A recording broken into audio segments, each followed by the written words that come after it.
Ladies and gentlemen, the story you are about to see is true. The names have been changed to protect the innocent.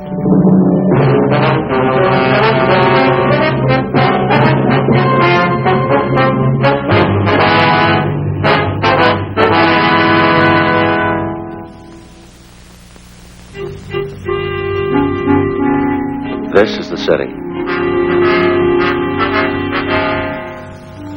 All year round, it wears work clothes.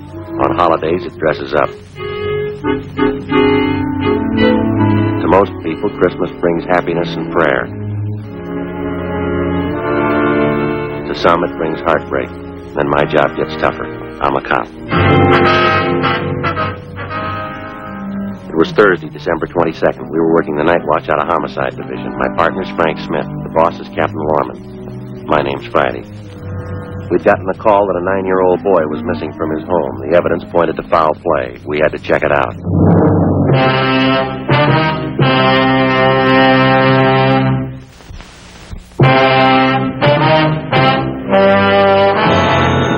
Okay. Homicide, Friday. Oh, yeah, Doherty. Yeah. What's that number? Right, I got it. Yeah, 9-year-old, huh? Well, how long's he been gone? Right. Well, how do you figure homicide? Oh, yeah. Yeah, right. Okay, sure, we'll get right on it. Right. Anything? Doherty, Unit 113J. He and Levinson are out on Hollis Avenue trying to track down a 9-year-old boy. What's the story? Well, the kid's missing. Suspicion of foul play. How long's he been gone? About 2 hours. Kid was last seen playing in the backyard of his home. Yeah? Doherty says they checked over the yard. Find anything? Bloodstains, lots of them. They look new. Tom Doherty from Highland Park Juvenile was waiting for us in front of the house. We went down the driveway and into the backyard.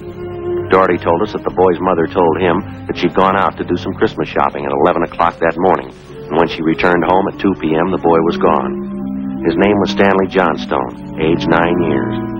Ray Pinker started his preliminary investigation of the stains found on the patio.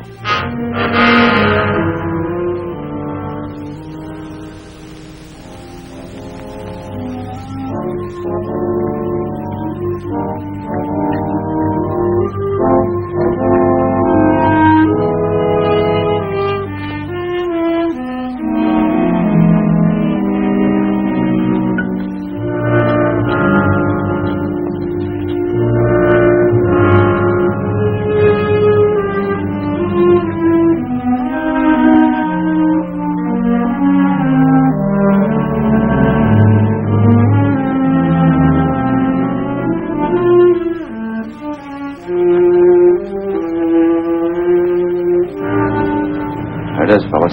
Yeah, Ray. Very blue, bloodstains, all right. I don't know whether it's human or animal. You have to go back to the lab to run it through? Yeah, biological precipitin test. How soon can you type the blood for us, Ray? Precipitin test won't run more than 20 minutes. Take 3 or 4 hours to run a blood grouping, though. Anything else you want to check? Now, let me borrow a scribe and an envelope, will you, Ray? Sure.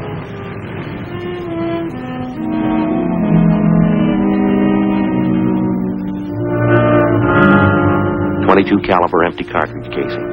I marked it for evidence. Doherty went on to tell us that he and his partner Levinson had talked with the neighbors. They could tell them nothing.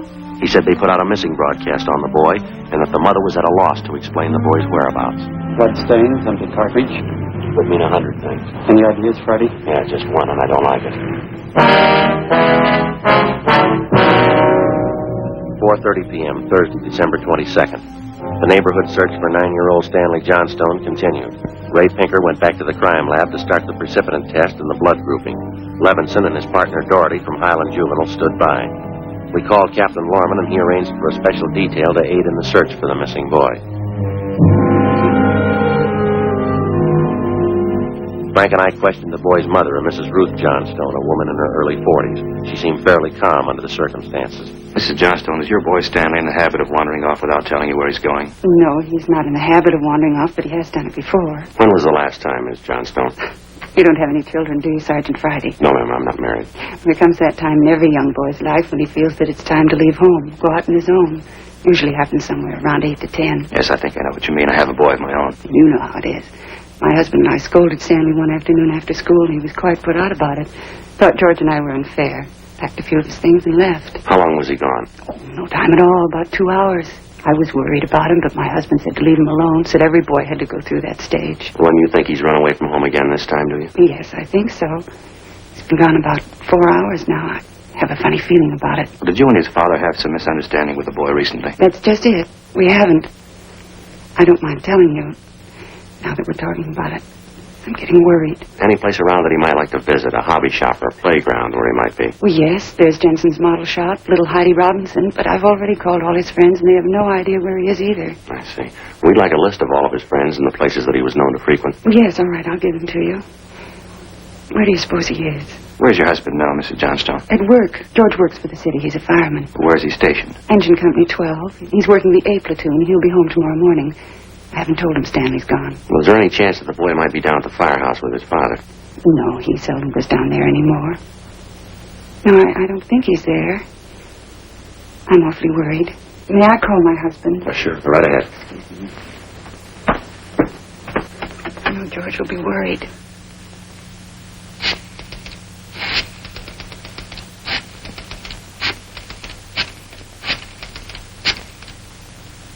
Engine Company 12, please.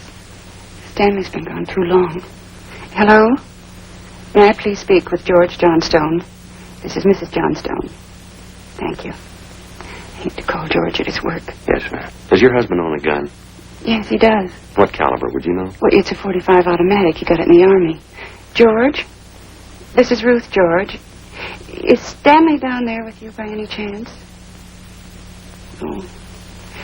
No, I can't find him anywhere.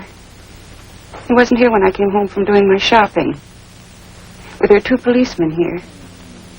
No, dear, I'll call you if we don't find him soon. All right, dear, yes, you too. Bye. I didn't think you'd be with George. That .45, is that the only gun in the house? Yes. Why are you asking about guns? Has anything happened you're not telling me about? No, ma'am, just routine checking. We'll have to take a look at that .45 if you don't mind. Well, maybe I should tell you. We do have another gun in the house, but it's all wrapped up. George bought it for Stanley's Christmas present. I wonder if we could see that, please. Well, yes. Do you have to unwrap it? I'm afraid so. Well, it's this way. It's in this closet. Think I can reach it. I had to hide it.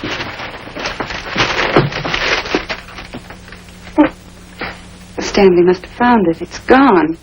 There's the gift card and the box the gun came in. There's a rifle. I wonder if I could see that box. Of course. Thanks.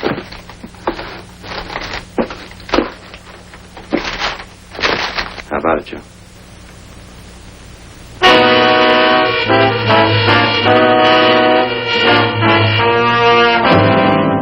Thursday, December 22nd, 5:15 p.m. The search for the missing boy continued. We checked the list of Stanley Johnstone's friends. None of them or their parents had any idea of his whereabouts. We talked with Dorothy again. He'd been in touch with the detail combing the neighborhood. They found nothing. We went down to Hollis Avenue and 10th Street, the service station on the corner. Want a dime, Jeff? No, I don't.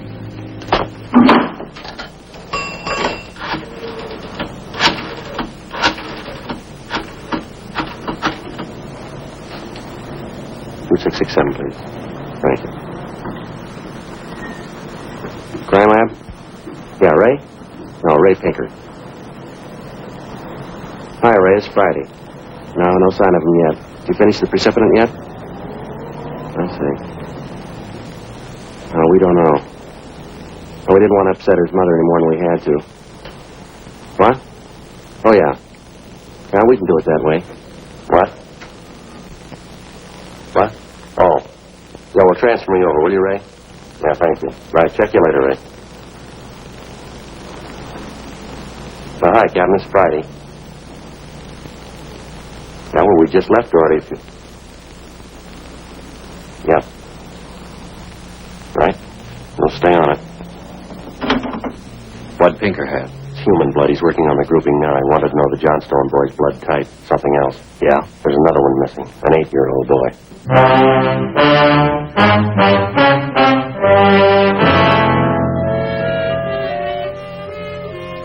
6:30 p.m. We talked with Officer Doherty about the other missing boy. He told us that his name was Stephen Martin, 8 years old. His family had just moved into the neighborhood. It seemed that no one besides the Martin family knew that the boys played together. We got a description of the Martin boy and put out a missing broadcast. We called the Johnstone's family doctor. He told us that Stanley's blood type was type O. At 7 p.m., we talked with Mrs. John Martin. Stevie told me he was just going out to play. He said he'd be home by 6 for dinner. Yes, ma'am. He's always prompt, never overstays his playtime. It's after 7, isn't it?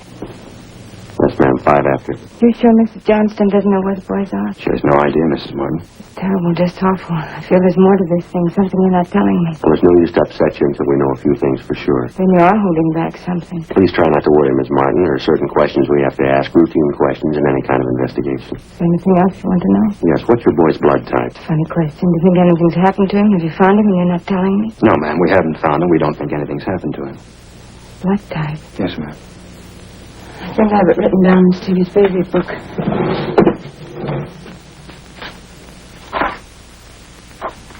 Yes, here it is. It's type O.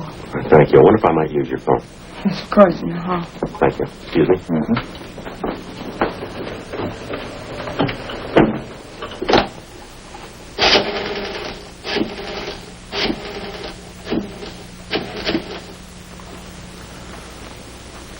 Two 667, please. Right. Hello, Ray. This is Friday. Just checking back. I got the blood type of the 2 missing boys for you. Yeah, type O. No, both boys, type O. What? Right. Frank, see you a minute.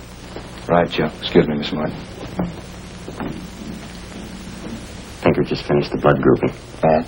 The stains, both type O.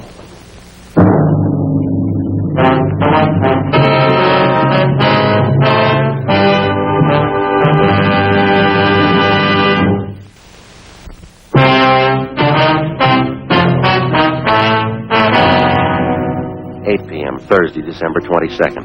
Still no sign of either of the missing boys. Captain Lorman went back to headquarters to direct the search from there. He dispatched another detail of 50 men to aid in the hunt for the missing youngsters. 8:30 p.m. We went up the block to see Mrs. Johnstone. Her husband had quit work early and returned home. We talked with him. He could tell us nothing more than we already knew. We still had not informed either of the families about the blood stains and the empty cartridge casing which had been discovered in the backyard of the Johnstone home. It was more than possible that they had a right to know about our findings, but Frank and I felt there was no cause to add to the distress of the 2 families at this time. If the 2 missing boys were found alive and well, then the blood stains in the cartridge would be of no concern to the relieved parents. At 8:40 p.m., Frank and I left the Johnstone house and went to the home of Mr. and Mrs. John Martin. Miss Martin, you say your husband works in the market. Yes, he telephoned about 15 minutes ago and said he was closing up right away. He'll be here any minute. Do wish Stevie would call or come home. It's so cold out tonight. All he had on was a thin cotton shirt. We try not to worry. We're doing everything we can. He'll be all right. Stevie's father's such a sensitive man. He and the boy are so close. I know he's terribly upset. Now, you say you looked every place. There's no place else the boy might be. Oh, no place, no. If anything's happened to the boy, it'll just kill John. You just take it easy, Mrs. Martin. Sit still. I'll get it. Thank you. Joe. Yeah. The Johnstone kid, he's been found.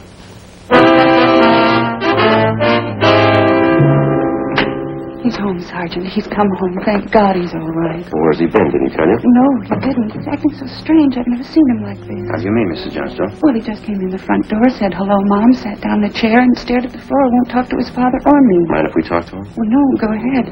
I asked him about the little Martin boy, but he wouldn't tell me a thing. Where's he now? In the dining room.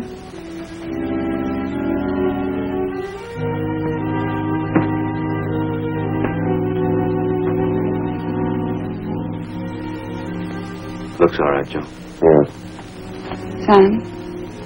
Son, this is a police officer. He wants to talk to you. Don't be afraid, dear. He only wants to ask you some questions.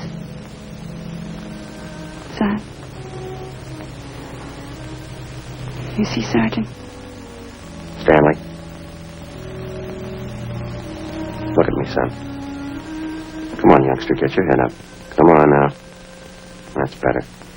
Had your mother pretty worried, you know that? You want to tell us where you've been? You should try and get him to eat a little something. You hear that, son? You want something to eat? Stanley, There's another little boy up the street who hasn't come home. You know where he is? His father and mother are worried about him, too, just like your folks were. You've got to help us find him, son. I killed him. I killed Steve. With the 22. We were only playing, but I killed him. How do you know you killed him? Maybe he's only hurt. Now, isn't that it? No, he's dead. I know he's dead. The gun went off. We forgot we put bullets in there. Where is he, Stanley? I hit him. I was scared. I didn't want anybody to find him. I don't want to go to jail. Where'd you hide him, son? Out in back under some leaves. I didn't mean it. He was my pal. You want to show us where, Stanley? Yes, I'll show you. Please don't send me to jail.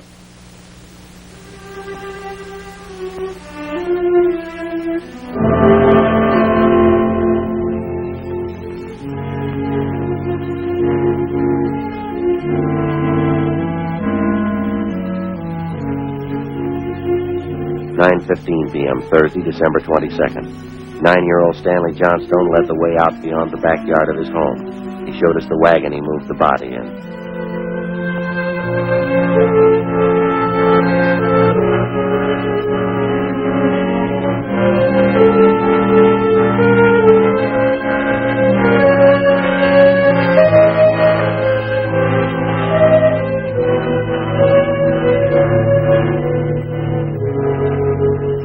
Stanley led us to a small clump of trees in back of the house.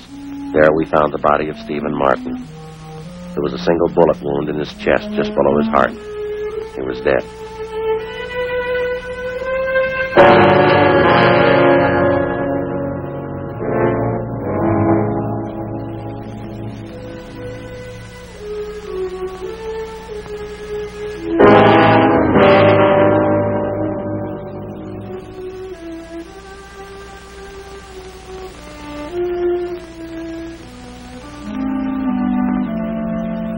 I knew my folks were going to give me the gun for Christmas. I knew where it was and I got it. There was a box of bullets with it. Were you pointing the gun at Stephen? No, sir. No, sir, I wasn't.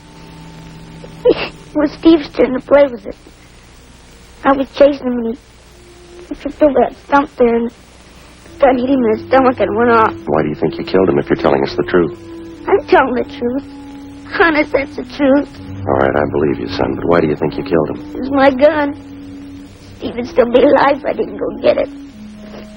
Should have waited till Christmas. It's all my fault. Where have you been all this time? Right here. With Steve. What were you doing, son? I was praying. I was praying for God to make you alive again.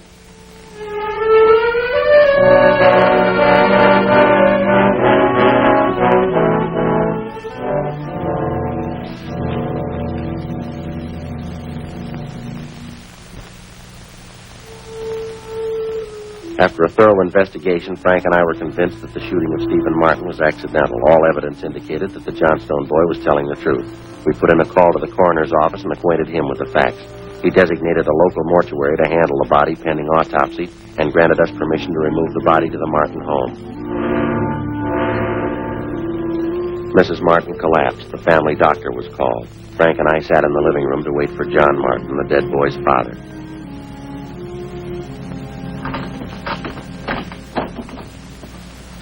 Edith? Edith? Mr. Martin? Yes. You the police? Yes, sir. Where's Edith? Where's my wife? Well, has my boy come home yet? Have you found him? Yes, sir. Well, where is he? Stevie? Stevie? Where's Steve? He's hurt, isn't he? Yes, sir. Well, where is he? I want to see him. He's hurt pretty bad, Mr. Martin. Well, where is he? I want to see him.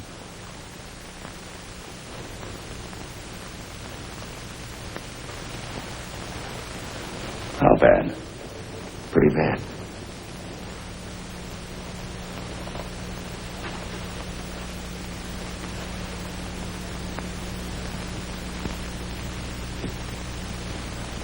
He's dead.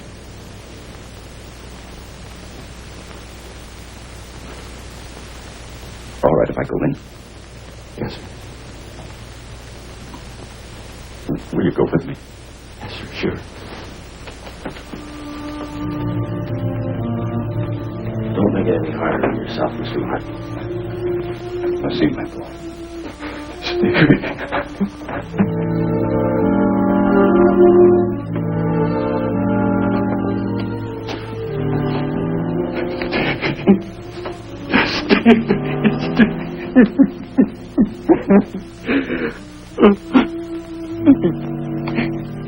Listen to me, son.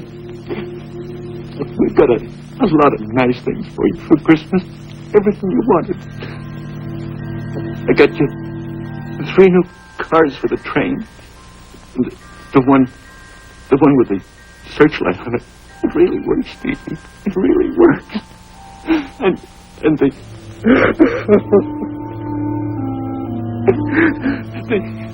the new switch you wanted. And a lot more traffic.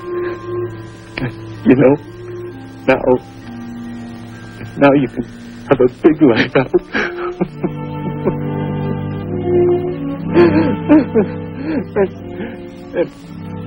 and you know that catches that you wanted? I got that for you too. The cowboy outfit.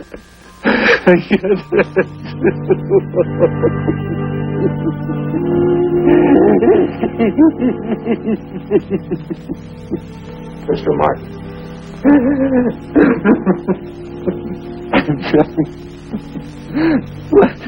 What happened? It was an accident, sir. He was playing with the Johnstone boy up the street. Playing with a gun. Went off. What was the name of that other boy? Stanley Johnstone. It was an accident, sir. Mr. Martin, I want to see that boy.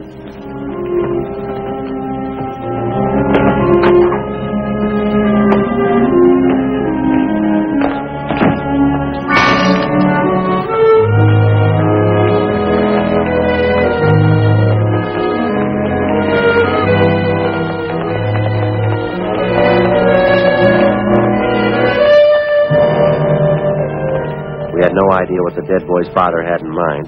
We didn't feel that we should try to restrain him. We went along with him up the street to the Johnstone home. I'm Stevie's father. Where's your boy? Oh, I'm sorry. We bought the gun and we were going to tell him not to use it unless his father was with him until he learned how to treat firearms. Where's your boy? He's right here. Won't you come in? It's all right, Miss Johnstone.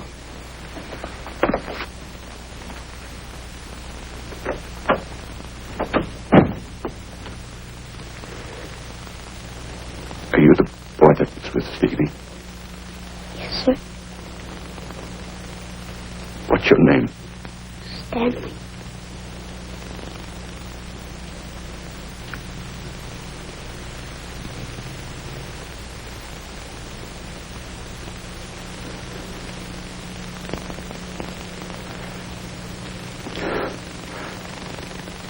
I know it wasn't your fault, Stanley. I wonder if you'd do something for me. Yes. I've got a lot of nice presents for Stevie. I know he'd like you to have them.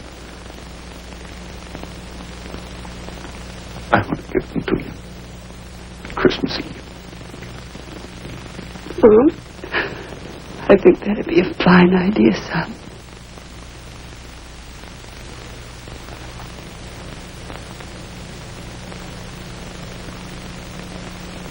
Come on, Frank.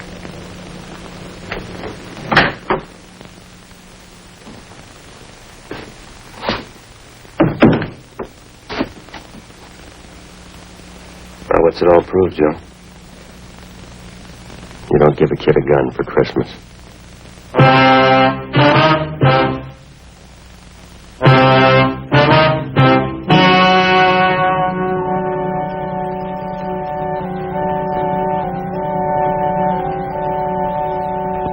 On December 24th, the coroner's inquest was held at the County Morgue, Hall of Justice, City and County of Los Angeles, State of California. In a moment, the results of that inquest.